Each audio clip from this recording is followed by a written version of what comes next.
बच्ची की ना जबान काट के मैं सिक्का बना दूंगी। लड़की तो बड़ी कूल है पर दुनिया बड़ी फजूल है।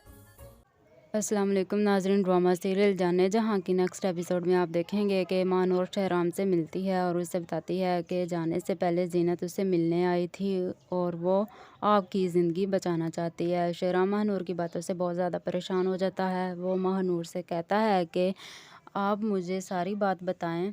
तो महानूर उससे बताती है कि मैं जब आपसे पहली बार मिली थी तो आपकी तबीयत अक्सर ख़राब रहा करती थी। इस वक्त आपकी तबीयत ठीक नहीं हुआ करती थी और इसकी वजह कोई गम नहीं बल्कि आपके खाने में नशा आवर चीज़ें मिलाई जाती थी। फिर इसके बाद ऐसा क्या हुआ कि जो फैक्ट्री आपके बाबा की पहली तरजीह हुआ करती थी वो कैसे तब्रेज़ के हिस्से में चली गई थी। ये सब कुछ आपकी छोटी अम्मी के हुक्म पर ही हो रहा था। आपकी छोटी अम्मी आपसे मोहब्बत का सिर्फ दिखावा करती हैं बल्कि असल में वो आपसे नफ़रत करती हैं। वो तमाम जायदाद तब्रेज़ के नाम करना चाहती हैं और इस तमाम जायदाद की मालिक बनना चाहती हैं। शहराम को यकीन ही नहीं आता है कि जिस माँ से वो इतनी ज़्यादा मोहब्बत करता है वो इसके साथ ऐसा भी कर सकती है। अब महानूर शहराम से वादा लेता है कि वो किसी को भी जीनत के बारे में नहीं बताएगा। वो आपको बचाना चाहती थी मगर किश्वर बेगम को इस बात का पता चल गया तो उन्होंने उस पर घटिया इल्ज़ाम लगाकर इसे हवेली से निकाल दिया है।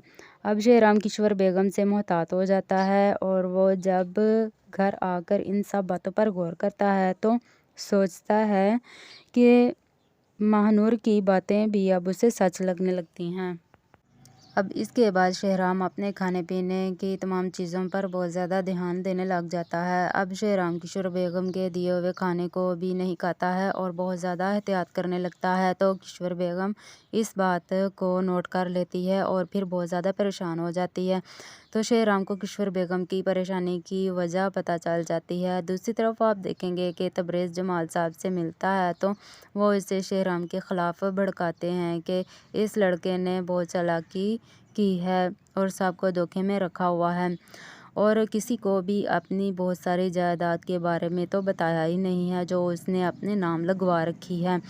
अब वो तब्रेज़ को शहराम के ख़िलाफ़ भड़काते हैं और फिर जमाल तब्रेज़ के साथ मिलकर शहराम को नुकसान पहुंचाने की कोशिश करता है क्योंकि तब्रेज़ तो पहले ही शहराम के बहुत ज़्यादा ख़िलाफ़ है और उससे नफ़रत करता है।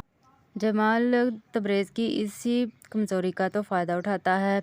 अब शहराम को तो किशोर बेगम की सारी हकीकत का पता चल चुका है। तो फ्रेंड्स, क्या अब किशोर बेगम शहराम की तमाम जायदाद हासिल करने में कामयाब हो जाएगी और फिर क्या अब महानूर शहराम को किशोर बेगम से बचाने में कामयाब हो जाएगी?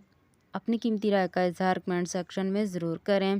काइंडली वीडियो को लाइक करें और चैनल को सब्सक्राइब कर दें। अल्लाह हाफिज़।